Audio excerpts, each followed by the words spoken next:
Les centrales thermiques fournissent près de la moitié de la demande mondiale d'électricité. Elles utilisent l'eau comme vecteur d'énergie. Les centrales thermiques aujourd'hui sont performantes tout en se conformant à des normes environnementales strictes.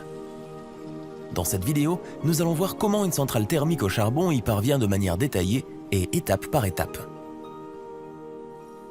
En faisant tourner l'arbre de ce générateur, on pourra produire de l'électricité.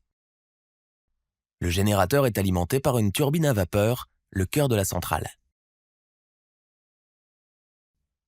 Pour faire tourner la turbine à vapeur, il faut fournir une vapeur à haute pression et haute température à l'entrée de la turbine. Au fur et à mesure que la turbine absorbe l'énergie du fluide à haute énergie, sa pression et sa température baissent jusqu'à la sortie.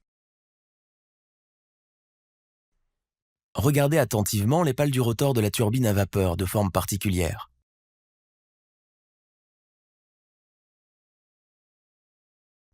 Les centrales électriques à haute capacité utilisent souvent différents étages de turbines à vapeur, comme les turbines à haute pression, les turbines à pression intermédiaire et les turbines à basse pression. Nous avons donc maintenant atteint notre objectif, produire de l'électricité à partir du générateur. Si nous pouvons ramener à son état initial la vapeur à basse pression et à basse température, qui était d'une pression et d'une température beaucoup plus élevées, nous pouvons répéter le processus. La première étape consiste à augmenter la pression. On peut utiliser un compresseur pour y parvenir. Mais la compression de la vapeur nécessite beaucoup d'énergie et une telle centrale ne sera pas du tout efficace. La solution la plus simple consiste à transformer la vapeur en liquide et à augmenter la pression. Pour ce faire, on introduit des échangeurs de chaleur dans le condenseur qui se trouve sous la turbine basse pression. Dans le condenseur, un courant d'eau froide circule dans les tubes. La vapeur se condense en arrivant dans ce flux liquide. On peut maintenant utiliser une pompe pour augmenter la pression de l'eau d'alimentation. En général, on utilise pour cela un pompage centrifuge à plusieurs étages. De cette façon, la pression reviendra à son état initial. La tâche suivante consiste à ramener la température à sa valeur initiale. Pour cela, de la chaleur est ajoutée à la sortie de la pompe à l'aide d'une chaudière. Les centrales électriques de grande capacité utilisent généralement un type de chaudière appelé chaudière à tube d'eau.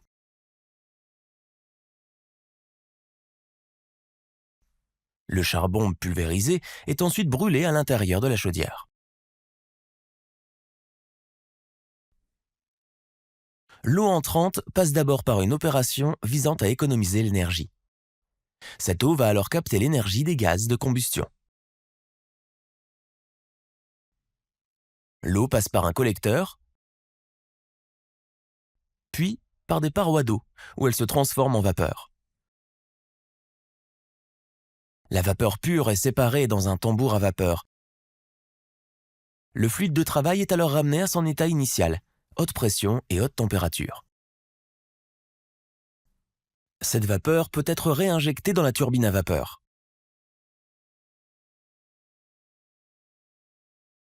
Et le cycle peut être répété encore et encore pour une production d'énergie continue. Mais une centrale électrique travaillant sur le cycle de base de Rankine aura un très faible rendement et une faible capacité.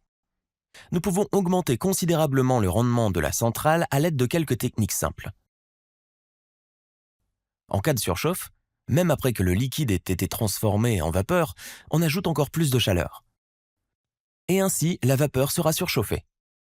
Plus la température de la vapeur est élevée, plus le cycle est efficace.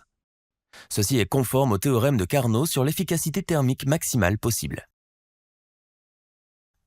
Mais le matériau de la turbine à vapeur ne supportera pas des températures supérieures à 600 degrés Celsius, donc la surchauffe est limitée à ce seuil. La température de la vapeur diminue à mesure qu'elle s'écoule le long des rangées de pales. Par conséquent, une bonne façon d'augmenter le rendement de la centrale est d'ajouter plus de chaleur après le premier étage de la turbine. C'est ce que l'on appelle le réchauffement et cela augmentera à nouveau la température de la vapeur, ce qui conduira à une puissance élevée et à un meilleur rendement. Les côtés basse pression de la centrale ont tendance à aspirer l'air atmosphérique, même avec des dispositifs d'étanchéité sophistiqués. Les gaz dissous dans l'eau d'alimentation détériorent le matériau de la chaudière au fil du temps. Pour éliminer ces gaz dissous, un réchauffeur d'eau d'alimentation ouvert est introduit dans le système. La vapeur chaude de la turbine est mélangée à l'eau d'alimentation. Les bulles de vapeur ainsi produites absorberont les gaz dissous. Le mélange préchauffe également l'eau d'alimentation, ce qui permet d'améliorer encore plus l'efficacité de la centrale électrique. Toutes ces techniques permettent à la centrale électrique moderne de fonctionner avec un rendement compris entre 40 et 45%. Nous allons maintenant examiner comment l'ajout et le rejet de chaleur sont effectués dans une centrale électrique réelle. Le liquide froid est fourni au condenseur à l'aide d'une tour de refroidissement.